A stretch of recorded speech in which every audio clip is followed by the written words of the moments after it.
I am Mark Dresner, and this is FEI TV, a special executive interview series bringing you the latest in innovation thinking.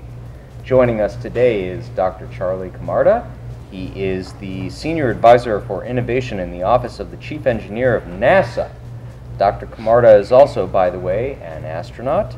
So when we talk about innovation, I think you'll be hard-pressed to find anyone more qualified than someone who has literally left the planet. Please tell us briefly about your current role and your responsibilities at NASA. Sure. I work for the Office of Chief Engineer in headquarters, and right now I'm working on a couple of programs that I think are innovative, and they're also connected. One of them is to create an environment, and possibly a virtual environment is what we're looking at, to connect people around solving really tough multidisciplinary problems.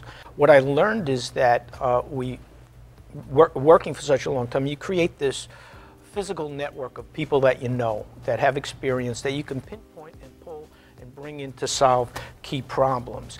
And wouldn't it be great to be able to create those networks virtually, to self-select some key individuals and then have that core group grow and shrink around a particular problem that's really an epic kind of challenging problem.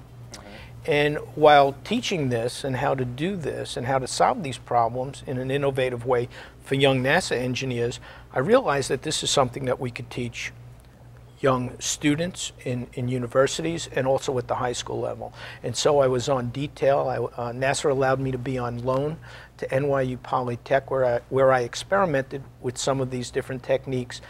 And what I learned is that kids love to solve problems. Kids love to solve challenges, and they naturally gravitate to really tough, real problems. And so it's a good motivational tool. It's a good educational outreach tool.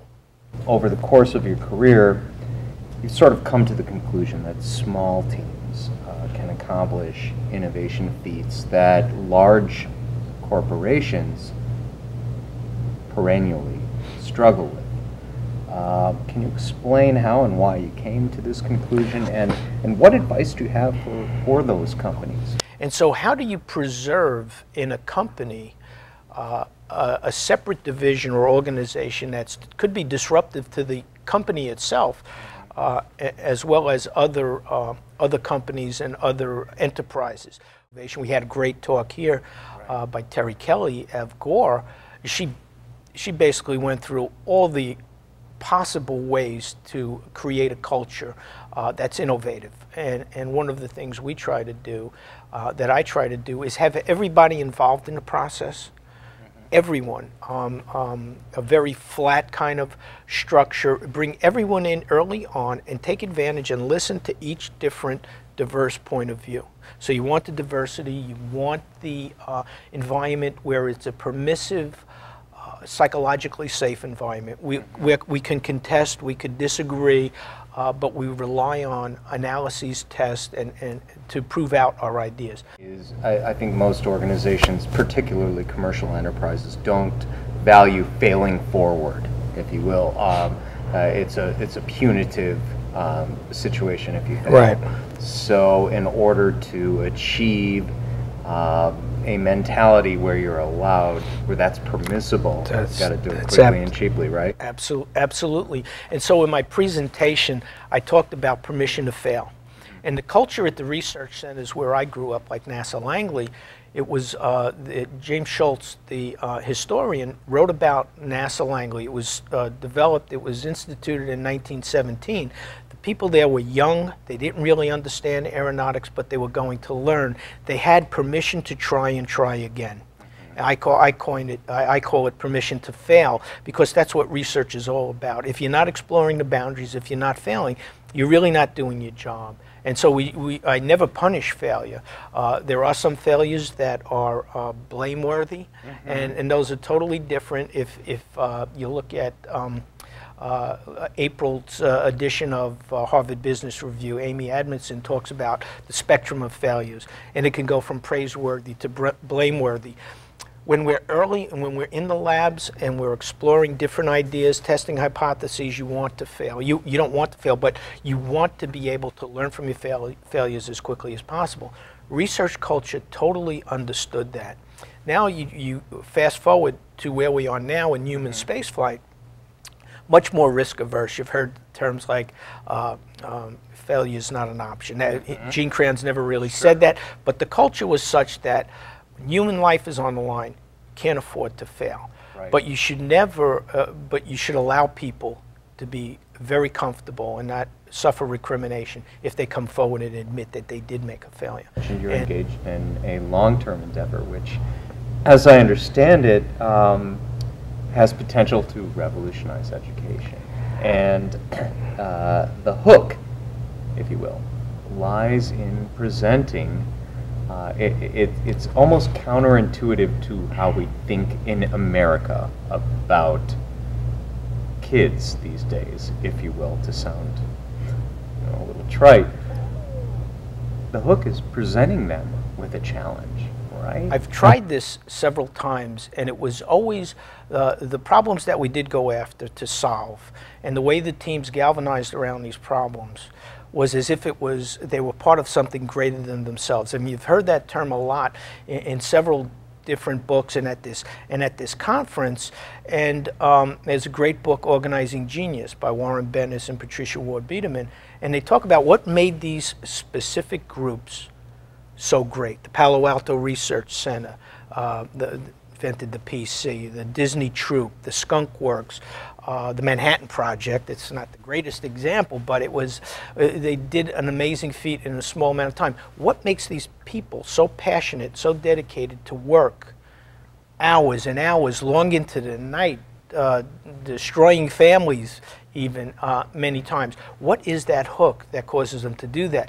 And what I've seen, even on this return to flight effort where we worked with small teams and we developed things in my friend's garage and got other researchers from other NASA centers part of it, what you saw were these people that were totally reinvigorated at their jobs, people that were just marking time on a chalkboard like prisoners in a prison cell looking for retirement, had this renewed enthusiasm.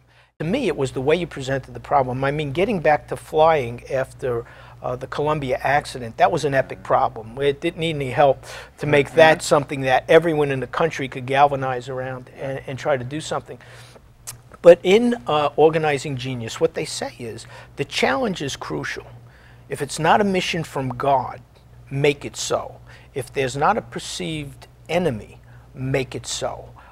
And they talk about one of Clinton's campaign organizers, Carver, and how he made it us against them, the enemy, a David and Goliath kind of thing. And so there's a lot of time and effort has to be placed in the challenge. You said to me at one point when we spoke earlier that we in our culture have a tendency through process, through expectations, to beat the creativity and innovation out of upcoming generations. We anoint people to be experts. The sage on stage, the professor, he's transmitting or she's transmitting, we're receiving. They're the font of all knowledge. They don't like to be placed in a position where they don't know everything they're handing out, or many of them don't like to be placed in a position where they do not know everything that they're handing out.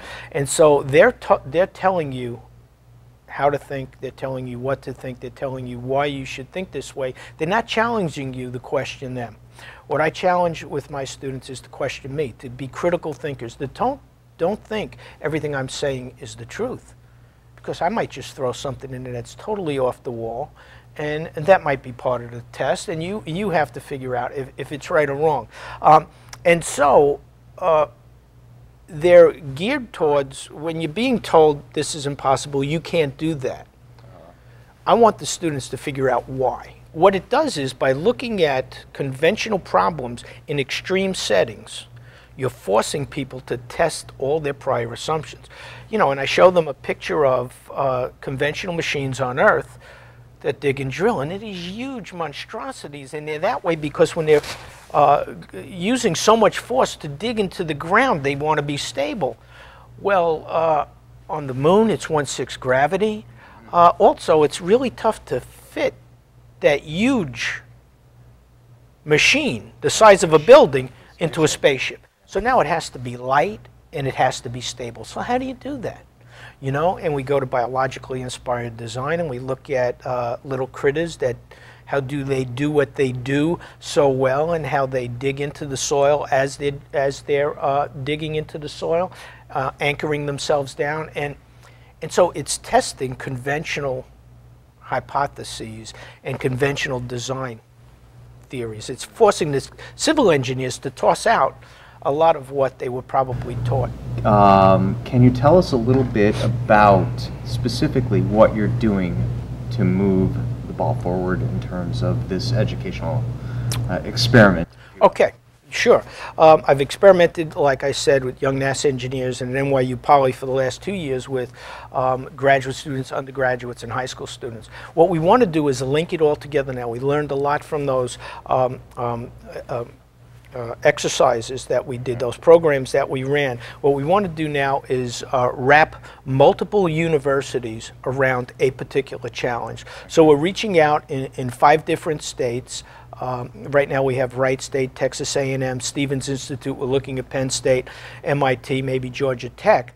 And we're wrapping them around one particular challenge, and the idea is to get expertise from each of the different schools to collaborate. So they're all working together in a collaborative virtual environment, looking at solving one problem. We're looking at about 1 to 2 graduate students and about 5 to 15 undergraduates from each university hub, and then they will reach out to a multitude of high schools and high school students. We want a very diverse demographic.